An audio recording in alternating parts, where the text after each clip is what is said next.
بسم الله الرحمن الرحیم. المرء یقیس علی نفسه. المرء سړی یقیسو قیاس کی علی نفسه په خپل ځان باندې. په دې ضرب المثل کې دا خبره بیان کړې ده چې یو انسان په کوم صفاتو باندې متصف وي نو هغه په نور خلکو باندې هغه سه خیال کوي. کو هغه په خپل باندې خوي نیکی او د خلکو خیر خواوي نو په نور باندې امدا خیال وي چې دا خلک خدي نیکان دي او زما خیر خواهان دي، او کو په خپل باندې بدی او غلط کارونه کوي نو په نور باندې امدا خیالي چې دا خلک بد دي او دی غلط کارونه کوي. خدا اندازه چې دا غلطه ده دا ټیک نه ده چې ته د یو انسان په باره کې معلومات کې چې دا انسان خدي کو بد دی نو د هغه معاملاتو ته ګوره. کو د معاملاتو په لحاظ باندې هغه ټیک وي نو دا انسان صحیح دی، او کو د معاملات یې ټیک نی نو دا انسان بیا صحیح نه دی. المرء یقیس علی نفسه. د دې لغوي تحقیق داسې دی چې المرء د دې معنی د سړی، یقیسو دا په اصل کې وو یقیسو، نو یا مکسوره راغلی د دې نه ما قبل حرف صحیح ساکن دی، نو د یا حرکت ما قبل حرف صحیح ساکن تورکو چې هغه قاف دی نو دا یقیسو شو. او دا راځي د ضربا یضربو باب نه. قاسا یقیسو، قیسن او قیاسن مصدر راځي معنی د قیاس کول. علا دا حرف جار دی. نفس دا واحد دی د دې معنی د سړی، او د دې جمع راځي نفوس، او دا هی ضمیر چې دی دا راځي د المرء ته.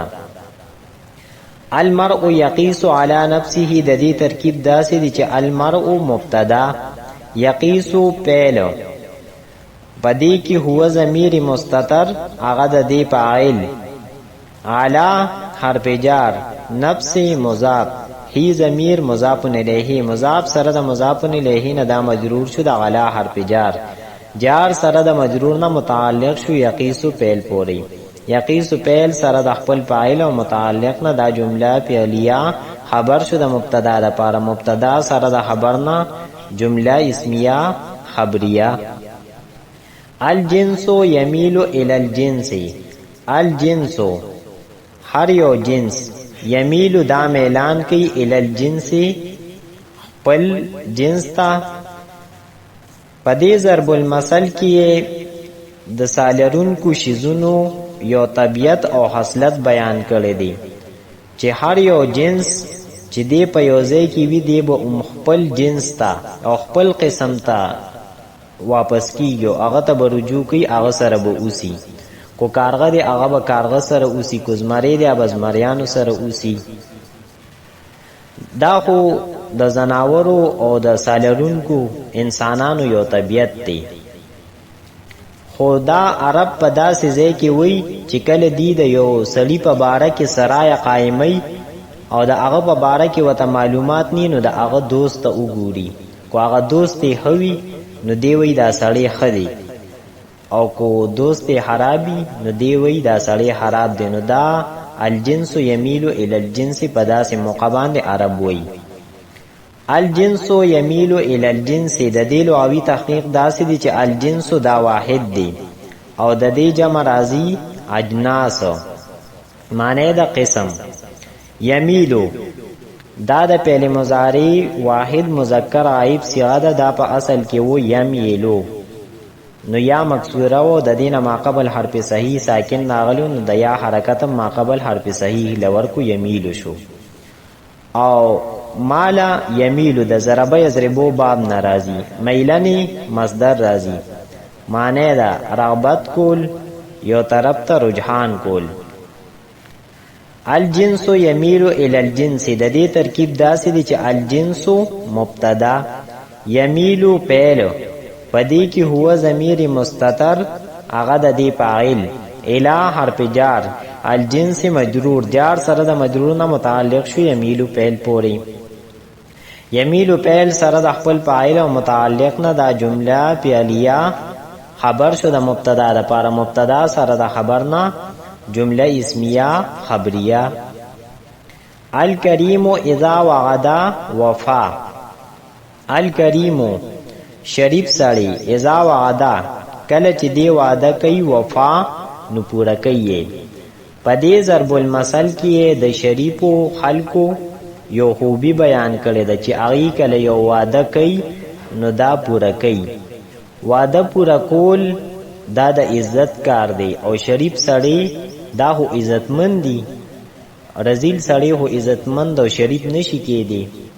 نو چې کله شریف سړی سره څوک وعده وکي نو دی د خپل شرافت او د عزت د وجې د خلکو وعده پوره کوي او د دې په مقابله کې رزیل سړی دی نو هغه سره چې څوک وعده وکي نو هغه وعده خلافي کوي.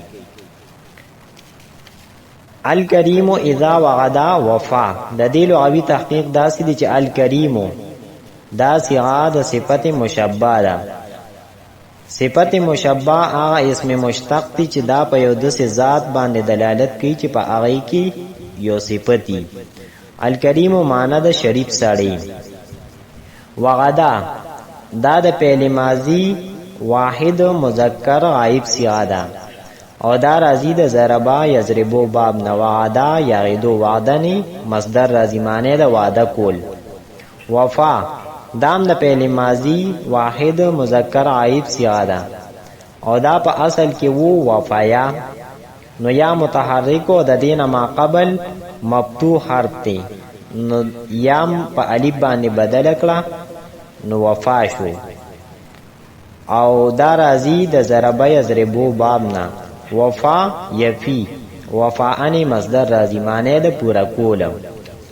الکریم اذا وعدا وفا. د دې ترکیب داسې دی چې الکریم مبتدا، اذا حرف شرط، وعدا فعل. پدې کې هو ضمیر مستتر هغه د دې فاعل فعل سره د خپل فاعل نه دا جمله فعلیه شرط شو. وفا فعل او پدې کې هو ضمیر مستتر هغه د دې فاعل فعل سره د خپل فاعل نه دا جمله فعلیه جزا شو.